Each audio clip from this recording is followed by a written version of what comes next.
Okay, so I just got this from my friend. Long story short, there's info on this side, so I'm not going to show this side. Long story short, I did not get a Hyperfire. Before you ask, they were available at Walmart for a very, very limited run.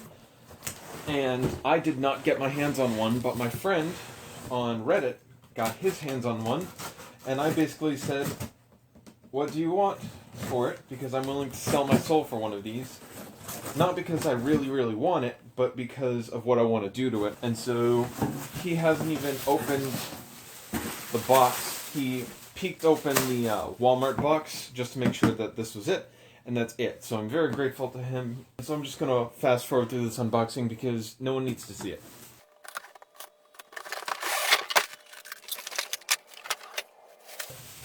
So it's worth noting a few things now that I have this out of the box. It is not an American version, because if it was an American version, it wouldn't have all of this meter stuff on it. Especially, that's what the giveaway is. And so this is obviously a pre-production run. The spring appears to be a little bit stronger in this newer model than an older one. I don't know if that's just because of age or if they changed the specs on the spring. The molding is all new, everything is all new. And so I'm not worried about the drum at all. Everyone knows what that is. But this is the Hyperfire. Right off the bat, this does get in the way a little bit. My style of holding it, this piece right here does get in the way a little bit, but I am willing to deal with that for now. Opening up, there is a dart belt, and of course it does not rotate freely on its own because I'm assuming there's a worm gear in there somewhere. I haven't opened it up yet. So, long story short, the performance was so bad on the stock performance that I'm not even going to bother showing it. It was that awful. I mean, it was literally going 10 feet. So I'm assuming that these are either bad batteries, even though I literally just checked it with the voltmeter. I'm assuming that something is wrong with this. Hopefully it's just the batteries. Either way, I don't care enough to figure out because I plan on doing a lot more to this than just leaving it in stock form, and that's what people really care about anyway. Let's go ahead and try to take this thing apart.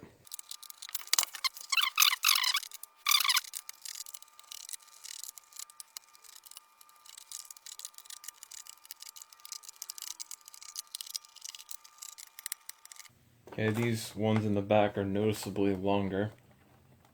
So if I was going to gander a guess, I'd say that they're all the same size except for those two. Okay, I think I got all the screws out. That one. And let me double check. They are all exactly the same except for the two screws in the back, right here and here, are a little bit longer. So let's try to pry this thing open.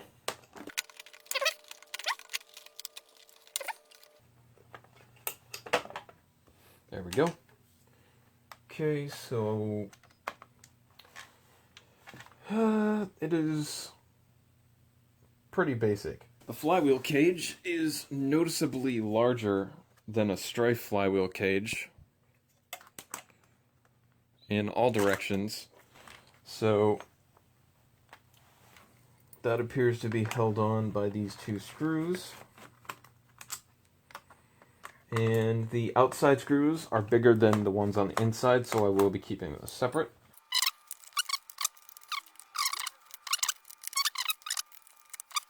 I can rotate this freely. There are two teeth on this, so there's one right there. And then I rotate it. This one's still here. And then there's another one right here. So there is two teeth in here, so for one revolution, that is going to fire 2 darts. Okay, so this is held on by 4 clips here. And then, how'd this go in? So this is the front. This is the back. There is a little mesh in there. We didn't think there was, but there is. And that's just one of those little rubber pieces. And that is molded into, no it's not. No, it is not molded into the plastic, but it is embedded in there. This is hot welded the plastic in 4 places, and it's holding the rubber piece in there. So this is a permanent part. You will either have to cut this out if you don't want it or nothing or something, but it doesn't really affect performance. So I would just go ahead and leave it in. and of course it only goes in one way. There are little nubbins right here that interlock into here. You can see those holes there, and so it's only going to go in one way. Same with this side, different size holes for the other side. And these flywheels appear to be rounded just a little bit right here. They look pretty well balanced. They don't look nearly as bad as the Rapid Strike ones. I think that these are going to be the best ones that you can get in terms of flywheels that are stock. And these are obviously canted. I'm not sure, maybe 6 or 7 degrees. So another thing I was looking at was how these shells came apart. So we're going to take a look at that. There's 1, 2, 3, 4 screws? Is that it? I think that's it. I imagine this just comes apart. Oh, there's a 5th screw right here.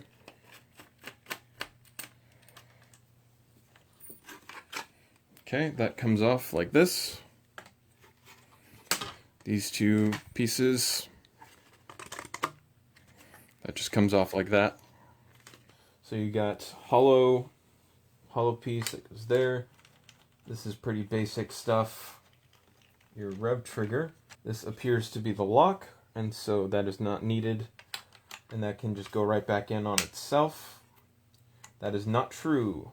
You will need to cut one of these 2 pieces because there's a spring in here, and so that is what springs it back.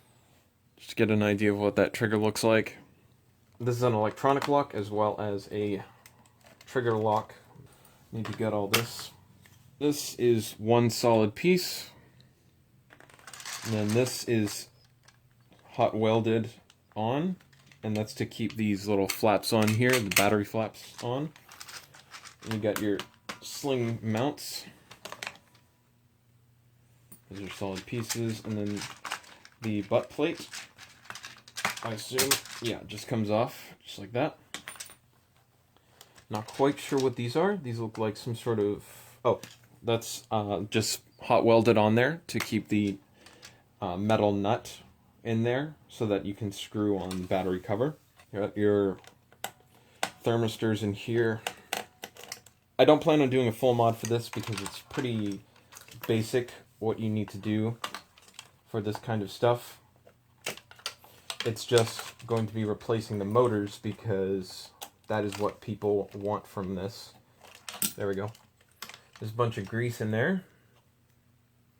Worm gear driving another gear. A step-up gear. And that just all assembles there. And that just pops out this little lock. Do not believe that this is needed because this, yeah, this locks forward on its own and it stays in there. It stays outwards on its own, so it doesn't need this lock or anything. And then it is completely, almost completely gutted. You have, oh, okay. You actually have a shaft here. I was not aware. I'm gonna have to clean that because I just got that on the floor. Only goes in one way. And then the shaft is actually mounted to here, which is interesting. So that's going to make modding fun. Okay, so we have the flywheel cage here. So it looks like there's supposed to be some screws in here initially, but then someone decided that they didn't need it, and they replaced it for these clips. If you don't know what you're doing, I recommend you not do this, because in any case, I am not using this flywheel cage at all. So I don't care what happens to it. But if you're just getting one of these and you're not quite sure what to do yet, I would wait. Is that it? Okay, that was it. And then now these pop out very easily without any effort, and they are interchangeable, it looks like. Are they interchangeable? They are interchangeable, so it doesn't matter what side these go on.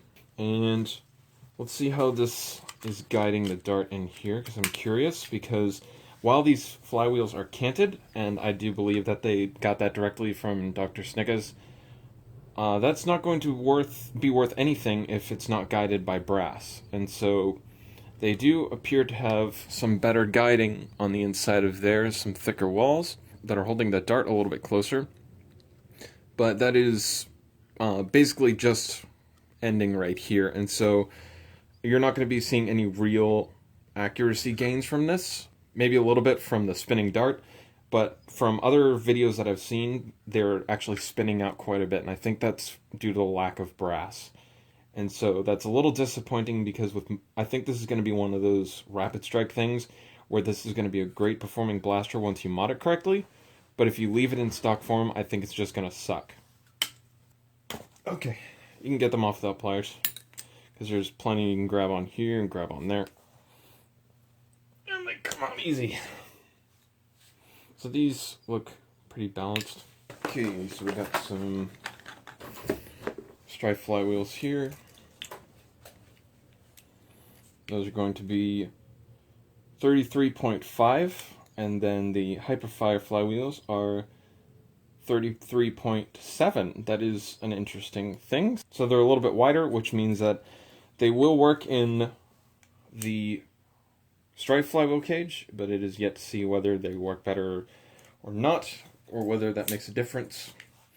But these might be a more balanced solution, not sure yet, so more testing to be done. But what we really want to know is how are we going to put different motors in here? And obviously this little cage has to go because that's what's holding on the stock motor, except it's kind of fitted to the stock motor.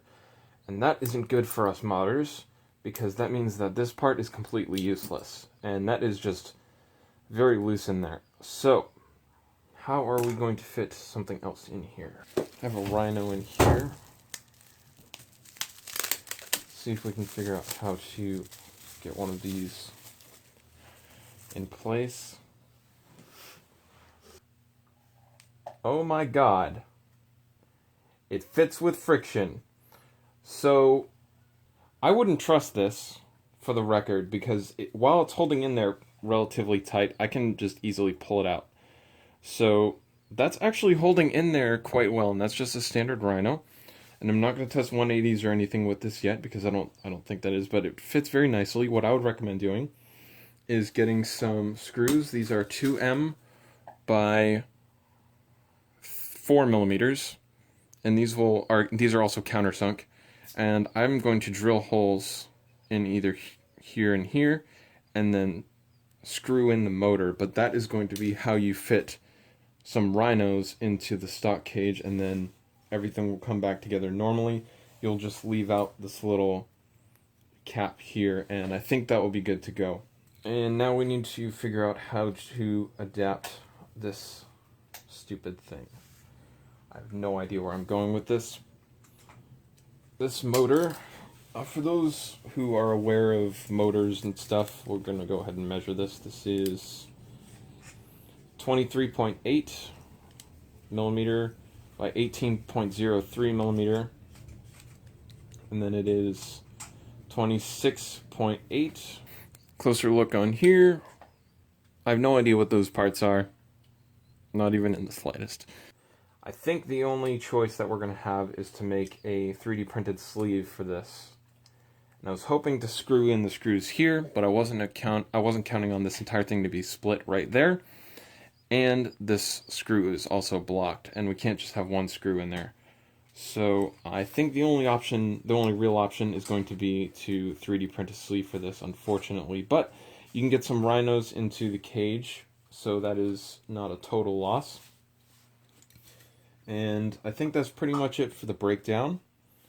And I am not going to be modding this any further because I don't really have an interest in this technology. I will try to implement this into something else because this just as two pieces works on its own.